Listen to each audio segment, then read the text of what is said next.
नमस्कार, मी गायत्री मुगे टाइम महाराष्ट्राच्या फेसबुक लाईव्ह मध्ये तुम्हा सर्वांचे स्वागत करते। सर्वात आधी टाइम महाराष्ट्राच्या सर्व प्रेक्षकांना नाताळच्या खूप खूप शुभेच्छा।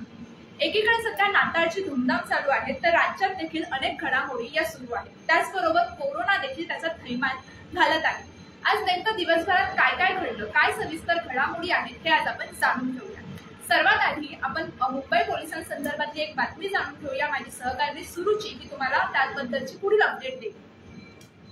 मुंबई पोलिसांनी वर्षभरात जप्त केले 420 कोटीचे अंमली पदार्थ। येत्या नवीन वर्ष सुरू होण्यास अवघे काही दिवस उरले आहेत। नवीन वर्षाच्या पूर्वसंध्येला अनेक ठिकाणी पार्टी केली जाते, त्यामध्ये अनेक ठिकाणी रेव पार्ट्यांचाही समावेश असतो। या रेव पार्ट्यांवर पोलीस नजर ठेवून आहेत। त्यात मुंबई पोलिसांनी 2023 या वर्षात 450 कोटी रुपयाचे अंमली पदार्थ जप्त केले आहेत। विशेष बाब म्हणजे 400 कोटीपेक्षा जास्त अंमली पदार्थ हे पोलिसांनी जप्त केले आहेत। मुंबई पोलिसांनी नाशिक, सोलापूर, कोल्हापूर, नालासोपारा, गुजरात या ठिकाणाहून अंमली पदार्थ जप्त केले आहेत। यानंतर माझी सहकारी किशोरी राजकीय घडामोड सांगणार आहे।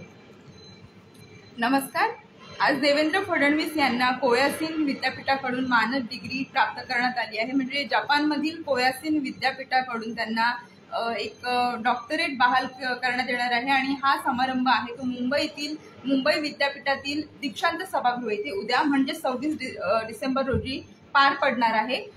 जपानमध्ये दरवर्षी डॉक्टर बाबासाहेब आंबेडकर यांची जयंती फार मोठ्या उत्साहाने साजरी करण्यात येत असते आणि ज्यावेळी देवेंद्र फडणवीस हे जपान दौऱ्यावर गेले होते त्यावेळी त्यांनी तिथे डॉक्टर बाबासाहेब आंबेडकरांचं एक पुतळा, एक स्मारक बनवलं होतं आणि त्याच अनुषंगाने त्यांना कोयासिन विद्यापीठाकडून लेटर ऑफ ॲप्रिसिएशन दिलं गेलं आहे।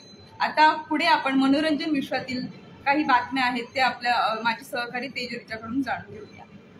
तर मनोरंजन विश्वातल्या बातमीचे घडामोडी मी तुम्हाला सांगणारच आहे। मात्र त्याआधी तुम्हाला सगळ्यांना विश मेरी क्रिसमस।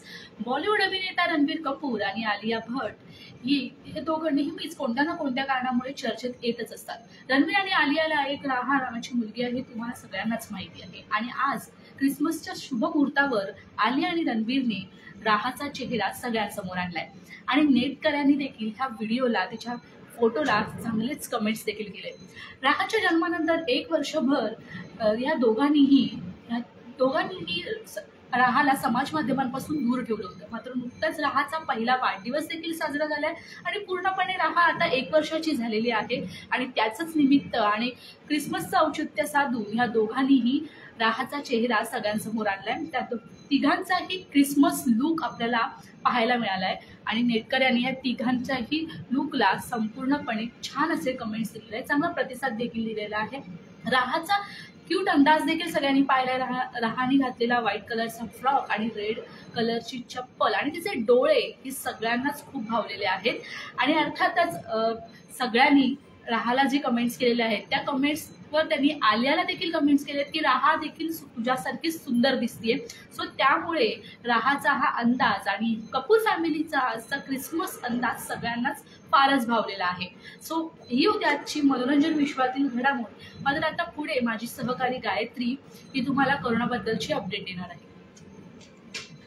राज्यात कोरोनाचा नवा व्हेरियंट पुन्हा एकदा धुमाकूळ घालायला सुरुवात झाली आहे। अर्थात हा नवा व्हेरियंट म्हणजे JN1 असं या नव्या व्हेरियंटचं नाव आहे। सर्वात प्रथम हा व्हेरियंट आपल्या भारतात म्हणजेच केरळमध्ये आढळला। त्याचबरोबर आता महाराष्ट्रात देखील या नव्या व्हेरियंटची चर्चा अर्थात याचे रुग्ण आढळून आले आहेत। जर का ठाण्यातलं बोलायचं झालं तर ठाण्यामध्ये या नव्या व्हेरियंटचे तब्बल 5 रुग्ण आढळून आले आहेत। यामध्ये 1 महिला आहे तर 4 पुरुषांचा समावेश आहे। तर आता ठाण्यातली कोरोनाची संख्या जर का बघायची झाली तर तब्बल ही संख्या 28 वर पोहोचली आहे। त्याचबरोबर पुण्यात देखील कोरोनाचे काही रुग्ण आढळून आले आहेत। पुणे शहरात 2 तर ग्रामीणमध्ये 1 रुग्ण हा आढळला आहे।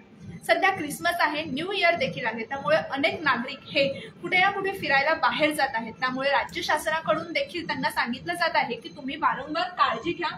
त्याचबरोबर गर्दीच्या ठिकाणी जाणं टाळा आणि शक्यतो मास्कचा वापर करा। अर्थात तुम्ही देखील कोरोना आहे आणि तुम्ही देखील जर का बाहेर फिरत असाल तर शक्यतो जास्तीत जास्त मास्कचा वापर हा कराच, कारण आपल्याला कोरोनापासून बचाव करायचा आहे।